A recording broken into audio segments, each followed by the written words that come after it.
Según resultados oficiales, el presidente Rafael Correa fue reelecto con el 57.1% de votos. Nuevo aeropuerto de Quito con altos estándares de modernidad y comodidad. Ministerio de Obras Públicas construye importantes proyectos en la costa ecuatoriana. El Puyo contará con el primer hospital modular del país.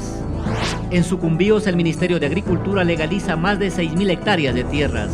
La inmediatez y la veracidad se juntan. Si usted quiere estar al tanto del quehacer noticioso, conéctese a www.elciudadano.gov.es.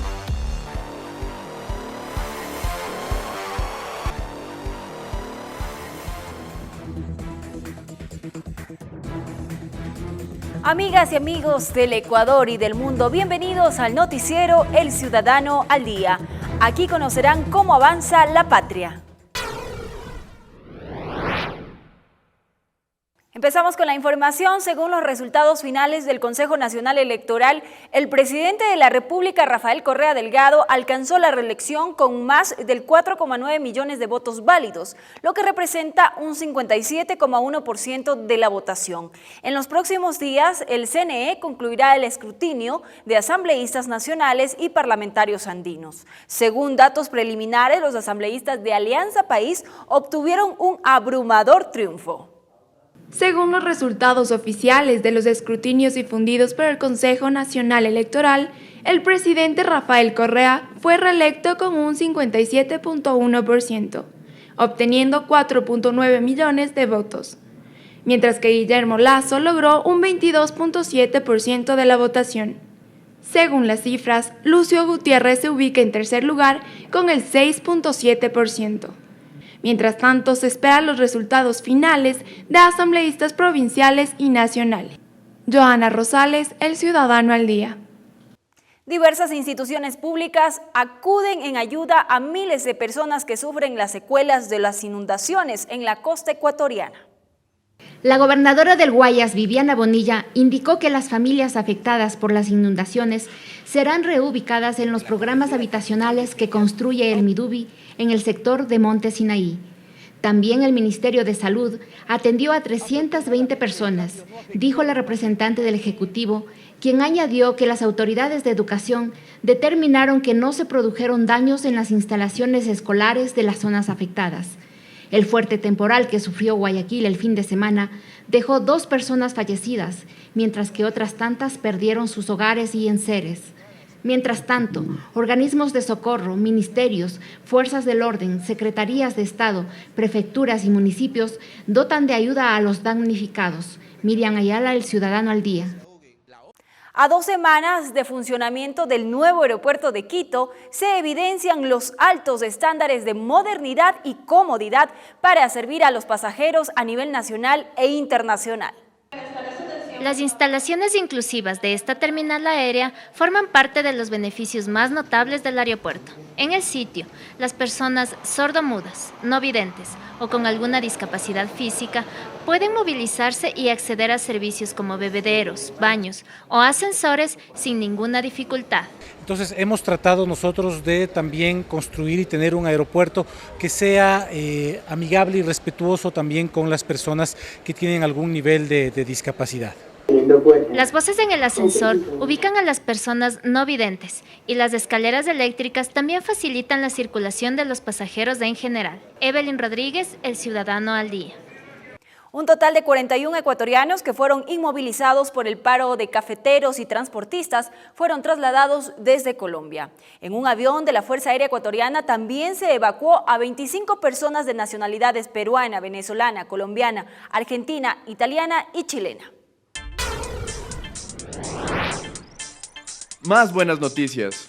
La prestación de los servicios de salud mejoró al ampliar la jornada laboral diaria a 8 horas para todo el personal médico del sistema de salud pública.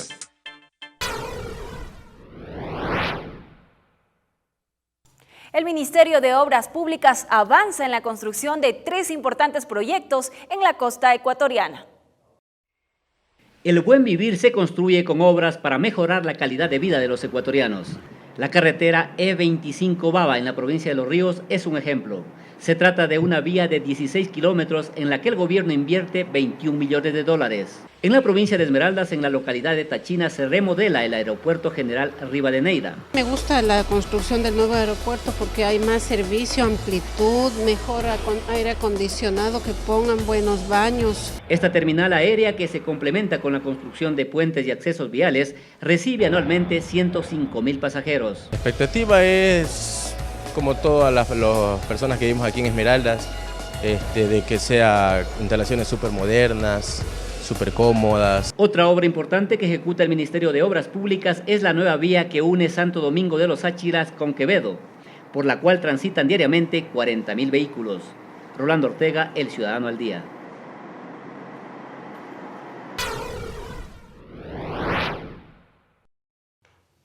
El Hospital del Puyo será uno de los primeros hospitales modulares del país, conformado por 23 bloques y capacidad para 125 camas. Pablo Arévalo es parte de las 250 personas que trabajan en la construcción del Hospital General de Especialidades Puyo.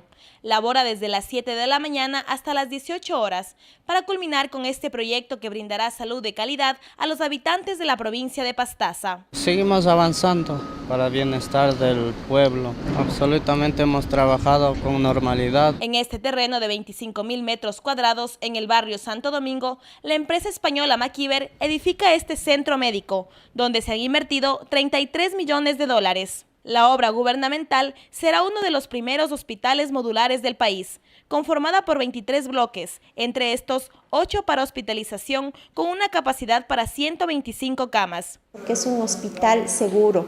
El hospital seguro significa que ya no tiene esa estructura vertical. Se puede caer todas las edificaciones excepto el hospital. El Hospital Puyo contará con especialidades de emergencia, consulta externa, cardiología, ginecología, laboratorios clínicos, quirófanos, unidad de cuidados intensivos, sala de partos, farmacia y neonatología. Con este proyecto, las personas que se atienden en el actual Hospital Puyo del barrio Intipungo ya no tendrán que padecer las condiciones del antiguo sistema de salud que había en la provincia. A propósito del Día Internacional de la Mujer, que se celebra el próximo 8 de marzo, iniciamos una serie de reportajes para reflejar el trabajo que desarrollan las mujeres ecuatorianas en sus diferentes facetas. En esta primera entrega conoceremos el trabajo de las vendedoras ambulantes o trabajadoras informales. Nada más 8 de 245 comerciantes del mercado de Santa Clara son hombres. María y Soledad han trabajado allí por más de 10 años. Laura lleva apenas 5, sin embargo, su labor es cansada y larga. Incluso con sus hijos, el ejemplo es lo primero. Aspiramos a que nuestros hijos sean mejor que uno. Entonces yo sí quisiera que mi hija siga adelante. Los años han pasado para María, y aunque su familia sienta que ya debe dejar el trabajo, ella dice que aún no es el tiempo. Entre legumbres y hortalizas, desaparece cuando no tiene clientes a la vista. No me veo conforme estar sin hacer nada. Entonces yo vengo a trabajar. Soledad empezó como ayudante hace muchos años y ahora es dueña de su puesto de flores en el mercado de Santa Clara. Todos los días recibe la mercancía, la ordena y clasifica para venderla. Empecé trabajando aquí de empleada y ahora soy dueña, o sea, trabajo ya 15 años aquí. El objetivo no es solo mantener a sus familias, es también ser un pilar económico en la sociedad. Y aunque el cansancio o la preocupación las abrumen, eso no es impedimento. Ellas han trabajado durante años para ser independientes y ejemplares. Cojan caramelos y anden vendiendo, no caminen así como están caminando. No anden pidiendo limosna.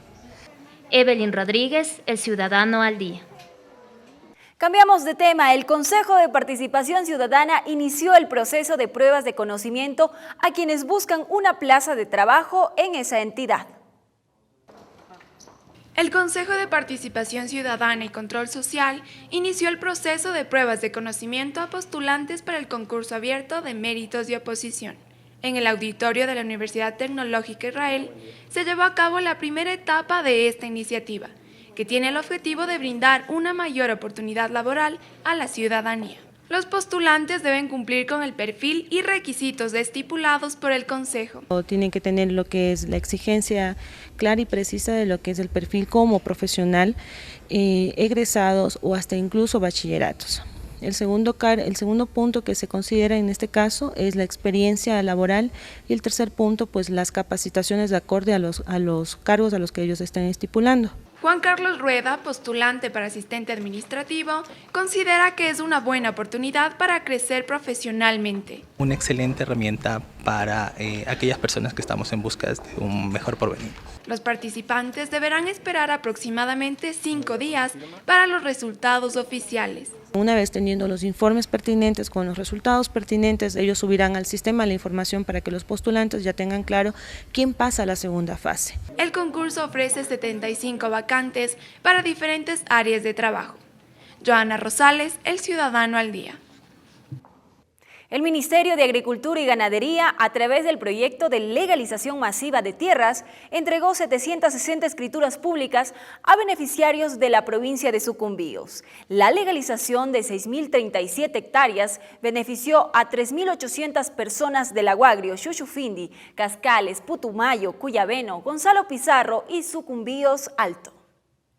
El primer concurso nacional y la tercera exposición de bonsái se realiza en el Jardín Botánico de Quito. La muestra estará abierta al público hasta el 23 de marzo.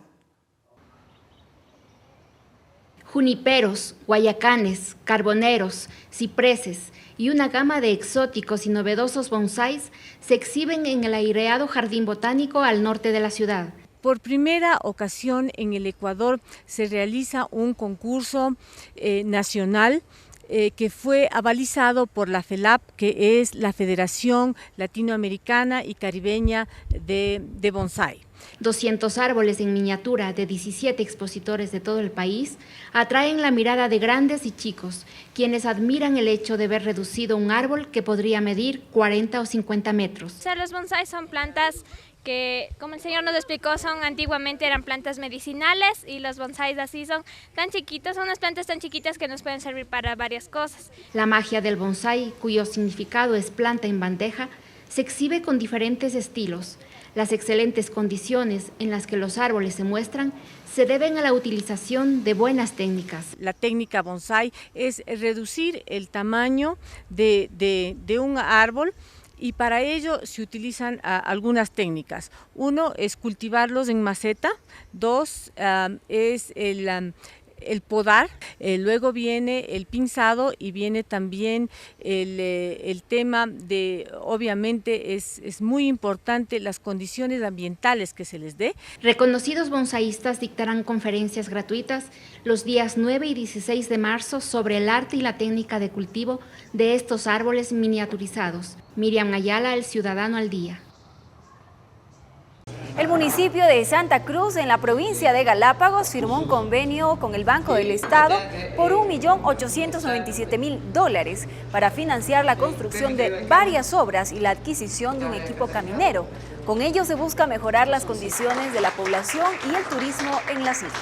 Estamos trabajando con Santa Cruz, como decía la gerente del Banco del Estado, en un proyecto por demás importante. El agua potable y el alcantarillado sanitario para ustedes es esencial. Eso es lo que todos y cada uno de los ciudadanas y ciudadanos de nuestro pueblo esperábamos. Se acabó, como decían, el cuento del gallo pelón. Estamos 100% seguros que con el apoyo del mejor aliado que tenemos en los gobiernos municipales, que es justamente el gobierno de la Revolución Ciudadana, cristalizaremos este sueño. Un total del 92% de usuarios que acudió a renovar o solicitar por primera vez la cédula de identidad manifestó su voluntad de mantener su condición de donante de órganos. La solidaridad de los ecuatorianos mejoró la calidad de vida de 563 personas que necesitaban un trasplante en el 2012. Más buenas noticias. El Programa Nacional Con Pie Derecho, la huella del futuro, ayuda a identificar enfermedades en el recién nacido que permitirán evitar discapacidades de tipo intelectual y física.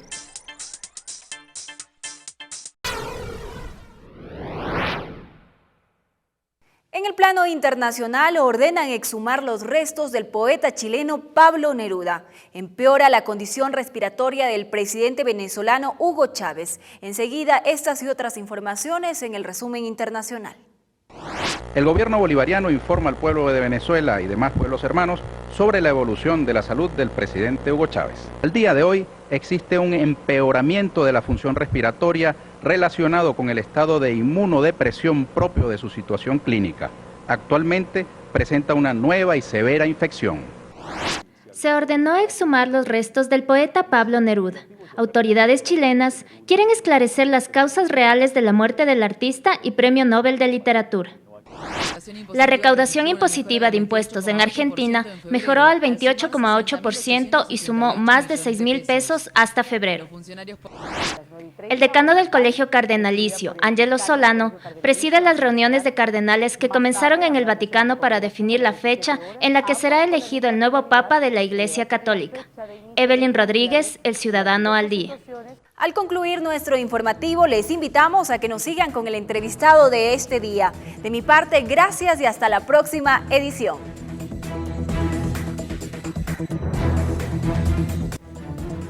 ¿Qué tal, amigos televidentes del Ciudadano? Les damos la más cordial bienvenida, esta vez a un diálogo con el director ejecutivo del Instituto Nacional de Preinversión. Él es el economista Santiago Medina, con quien vamos a conversar los siguientes minutos. Economista, ¿qué tal? ¿Cómo está? Y también darle a usted la más cordial bienvenida a este diálogo abierto con el Ciudadano. Preguntarle en primera instancia, ¿para qué se creó el Instituto Nacional de Preinversión? Un gusto estar aquí en El Ciudadano. ¿Para qué se creó el Instituto Nacional de Preinversión? Se creó con dos objetivos fundamentales. El primero, de cumplir los objetivos nacionales de desarrollo, de hacer estudios que luego terminen en proyectos que nos ayuden a lograr estos objetivos. Y segundo, mejorar la calidad de la inversión pública. Porque si tenemos buenos estudios bien hechos, vamos a tener buenas obras que van a operar en forma eficiente. ¿Cómo se logra mejorar la inversión pública en ese sentido? ¿Qué tareas se han realizado para lograr ese objetivo? En este objetivo de mejorar la calidad de la inversión pública, lo que nosotros hacemos básicamente es estudios que demuestran que un proyecto es factible en diferentes fases, en fases de prefactibilidad, factibilidad e ingeniería. ¿Y qué queremos decir con esto? Cuando hacemos prefactibilidades, nosotros vemos las diferentes alternativas para enfrentar un proyecto. Una vez que vemos la mejor alternativa, pasamos a hacer estudios de factibilidad y luego de ingeniería. Aquí es importante decir que nosotros hacemos estudios técnicos, vemos que los proyectos sean técnicamente factibles y luego de eso vemos que sean también económicamente factibles, socialmente y ambientalmente, porque es importante ver eso, que no solamente un proyecto debe ser técnicamente, sino que es un conjunto de temas ambientales, sociales y económicos. ¿Cuántos millones de dólares se ahorra el país con la creación del Instituto Nacional de Preinversión, que tengo entendido se registra en el año 2008? Sí, hay algunos estudios que determinan cuánto se pierde cuando los estudios no están bien hechos. Se tiene una estimación que los sobrecostos son de alrededor del 22%, porque algunos proyectos toman más de lo establecido y tienen algunos costos adicionales.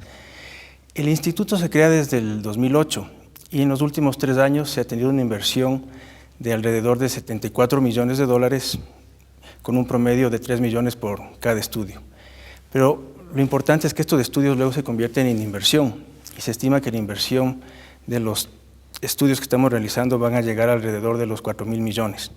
Es una cifra muy importante. Comparativamente, esta cifra vendría a ser alrededor del 40% de la inversión pública del año 2012. Lo que queríamos saber es el porcentaje o la cantidad de millones de dólares que se ha ahorrado el país con los estudios que se hacen desde el INPC. Obviamente hay una inversión que hace el Instituto Nacional de Preinversión, pero esa inversión al mismo tiempo permite que se optimicen recursos. ¿Cómo se logra eso y en cuánto le ahorra al país la operatividad del INP? Aquí hay un tema importante también de mencionarlo, que el instituto cubre esta ausencia que había en el sector público de una entidad que se encargue de hacer este tipo de estudios. Nosotros tenemos una metodología bastante rigurosa que hace que los estudios que no son factibles se detengan ahí y solo se proceda con los estudios factibles. Y aseguramos que estos estudios también pasen al ciclo de inversión, es decir, al ciclo de construcción. En este sentido, si tenemos alrededor de unos 70 millones de inversiones en este momento, de eso el 20%, alrededor de unos 15 millones, son los que el Estado se estaría ahorrando solo en estos gastos posibles de extra gastos que se tendría ya en la ejecución de las obras. En el 2013, ¿cuánto se invertirá en los estudios de preinversión? En el 2013 vamos a invertir 35 millones de dólares en 5 sectores específicamente. En el sector agua, en los proyectos de agua hacemos proyectos multifinalitarios, es decir, proyectos de riego, agua potable, control de inundaciones y en algunos casos generación eléctrica. También estamos en el tema de electricidad y energías renovables. Aquí tenemos proyectos de diferentes fuentes de energía, eólicos que utilizan el viento, geotérmicos que utilizan el calor de la tierra, hidráulicos que utilizan el agua como fuente. Otro sector muy importante es el de transporte y vialidad. Aquí realizamos carreteras que conectan las diferentes zonas del país, las diferentes provincias, y también proyectos de movilidad, como el Metro de Quito y el Tranvía de Cuenca, que fueron unos proyectos muy importantes para el instituto, pero que ya se terminaron el año pasado. Además, estamos en el área de ciencia y tecnología, estamos haciendo los estudios del Plan Maestro de la Ciudad del Conocimiento Yachay, y también tenemos proyectos en el área productiva, como el Atlas de Biomasa. En estos sectores son los que trabaja el Instituto Nacional de Preinversión y que seguirá desarrollando en los siguientes años. En el sector agua específicamente, economista, el INP prevé ejecutar estudios con un monto que se aproximan a los 17 millones de dólares, de lo que hemos podido conocer. ¿Qué se ejecutará con esa inversión?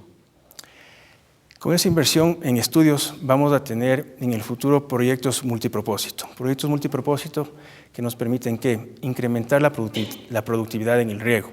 Se van a regar alrededor de 300,000 hectáreas con los proyectos que tenemos, se va a proveer de agua potable a beneficiarios y se va a controlar inundaciones en los proyectos que tenemos en la costa. Tenemos inversiones en todo el territorio nacional. Los proyectos de agua se concentran en Guayas para control de inundaciones, pero también tenemos proyectos en el Azuay. Vamos a tener un proyecto muy importante en Esmeralda del Río Verde y el Olmedo en la provincia de Manabí. ¿Cuánto se invertirá en el sector transporte, que ha sido uno de los sectores que usted ha mencionado, y qué se ejecutará? Aquí voy a mencionar lo que hemos ejecutado. Se han ejecutado 2 proyectos muy importantes que son el Metro de Quito y el Tranvía de Cuenca, por alrededor de 35 millones en estos 2 sistemas ferroviarios, y vamos a invertir en carreteras, mejoramiento de carreteras, alrededor de 17 millones. ¿Qué nos va a permitir esto? Nos va a permitir mejorar la movilidad de los ciudadanos. Los proyectos del Metro de Quito y el Tranvía de Cuenca tienen muy altas externalidades positivas. Los beneficios que tendremos en la mejora de la movilidad y la calidad del ambiente, sumados a la productividad, hacen que los beneficios sean mucho mayor que los costos. Economista, también hemos podido conocer que en el sector de electricidad y energía renovable se destinan más de 9 millones de dólares o se destinarán en este año. ¿Qué resultados obtendrá el país con esa inversión? Lo importante de los proyectos que realizamos en el área de electricidad y energía renovable es lograr el cambio en la matriz energética, dejar de utilizar fuentes de derivados del petróleo que son muy contaminantes y tener energías alternativas. Por eso nosotros tenemos proyectos muy importantes como el eólico García Moreno en la provincia del Carchi y el proyecto Chalpatán también en la provincia de Carchi. Chalpatán es un proyecto geotérmico que va a utilizar las fuentes de calor de la tierra para generar energía, y García Moreno es un proyecto eólico que utiliza el viento. Estamos en las fases de prefactibilidad para demostrar que van a ser viables o no. Lo importante es que en estos casos Chalpatán va a generar alrededor de 130 megavatios si es que se demuestra su factibilidad, y García Moreno 15 megavatios. Además, tenemos un proyecto muy importante que es Cardenillo. Cardenillo complementa el sistema Paute y con alrededor de 560 megavatios de potencia. Entonces, lo importante aquí es que vamos hacia allá, vamos hacia el cambio en la matriz energética. Tenemos un proyecto nuevo muy importante que es en las Islas Galápagos, que va a ser de acumulación de energía, un poco para compensar los tiempos en que el proyecto eólico de Santa Cruz no tiene generación para poder dar cuando la demanda sea mayor en esa ciudad. Economista, hace un momento también usted habló de una gran inversión que se está haciendo en Yachay, para lo cual también se han realizado estudios de preinversión. ¿Qué se tiene previsto ejecutar en este proyecto y qué se tiene previsto también realizar en lo que es el sector de ciencia y tecnología, aparte de la ciudad del conocimiento Yachay? En el tema de ciencia y tecnología, nuestro principal proyecto es el Plan Maestro de Yachay. ¿Qué hacemos en el Plan Maestro de Yachay? Una serie de estudios que nos van a permitir sentar las bases de la nueva ciudad. Este proyecto es uno de los más importantes del Gobierno Nacional, porque es una ciudad de ciencia y tecnología que lo estamos creando desde un comienzo. El Plan Maestro va a determinar los lineamientos de movilidad, de cómo se va a estructurar el espacio urbano y cómo se van a dar todas las relaciones académicas, comerciales dentro de la ciudad. ¿Cuánto costó hacer los estudios de preinversión de Yachay? Los estudios de preinversión costaron alrededor de 10 millones. Los estudios del Plan Maestro, los estudios empezaron el año pasado y se terminan este año alrededor del mes de junio. También preguntarle que durante el 2013 está previsto realizar estudios de telecomunicaciones. ¿Cuál sería el objetivo de la inversión que se va a destinar justamente para los estudios de preinversión en telecomunicaciones? En telecomunicaciones trabajamos en dos temas muy importantes, en los temas de telemedicina y telesalud. Vamos a hacer los estudios para tener las redes públicas que nos van a permitir, en el caso de telesalud, conectar los diferentes hospitales y centros médicos públicos para que, por ejemplo, si alguien de nosotros tiene un accidente fuera de la ciudad donde vive, rápidamente se pueda tener la información de datos de la persona y se tenga una atención más óptima. En el caso de educación, se van a poder conectar los centros educativos del Ministerio para que la información esté disponible para profesores, estudiantes a tiempo real. Entonces son estudios muy importantes que se centran en la conectividad para salud y medicina. ¿Cuánto se ha invertido en estudios de prevención desde el 2008 hasta febrero o marzo del 2013? Bueno, hemos invertido en el portafolio del instituto es de alrededor de 73 millones en los 3 últimos años. Como le decía, eso nos da un promedio de 3 millones por estudio y eso es lo que estamos trabajando y esperamos invertir alrededor de 56 millones en los siguientes 2 años. La semana pasada el presidente de la República visitó el multipropósito Baba.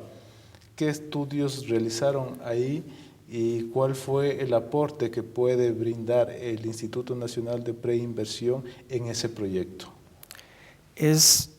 Son los proyectos multifinalitarios que justamente nosotros realizamos.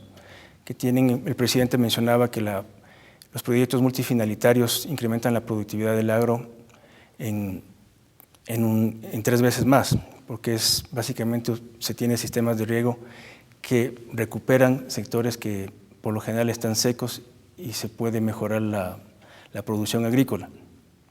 Nosotros financiamos esos estudios y aquí es importante también anotar que nosotros siempre trabajamos con los ministerios. Es decir, todos los trabajos que hacemos los hacemos de la mano con los ministerios, en este caso con la Secretaría Nacional del Agua, que es quien recibió los estudios para luego ejecutar las obras. Estamos ya llegando casi al cierre de la entrevista. Economista, finalmente consultarle qué operaciones se realizan para que los montos que se destinan en prevención sean utilizados adecuadamente. O sea, ¿qué acciones ustedes toman, qué tareas emprenden para custodiar que esos montos de inversión con los que se realizan los estudios de preinversión sean adecuados correctamente y no haya una mala utilización de recursos? Es una muy interesante pregunta y eso es una de nuestras principales preocupaciones, que los fondos que se invierten en estudios se hagan realidad en obras, porque dentro del ciclo de inversión pública nosotros somos la primera fase del ciclo de inversión. Una vez que se terminan los estudios, siempre se corre el riesgo de que los estudios no se hagan. Nosotros tenemos un directorio que está formado por entidades como el Ministerio de Finanzas, la Secretaría Nacional de Planificación, el Ministerio Coordinador de la Producción y el Ministerio Coordinador de Sectores Estratégicos, que justamente son las entidades que luego tienen en su poder la decisión de seguir con las obras. Entonces, una vez que un estudio se aprueba en el directorio del instituto, de cierta forma ya se asegura su ejecución en el siguiente ciclo presupuestario. Es la forma que tenemos, los candados que tenemos para que nos aseguremos que los estudios que se realizan efectivamente se conviertan en obras construidas. Y eso tampoco quita que, como parte del ciclo de inversión pública, nos aseguremos que la operación también sea eficiente. Muchas gracias, economista, por su tiempo y también por compartir con los amigos televidentes del Ciudadano, a quienes les invitamos a que nos sigan acompañando en una próxima ocasión. Ha sido el economista Santiago Medina, director ejecutivo del Instituto Nacional de Preinversión.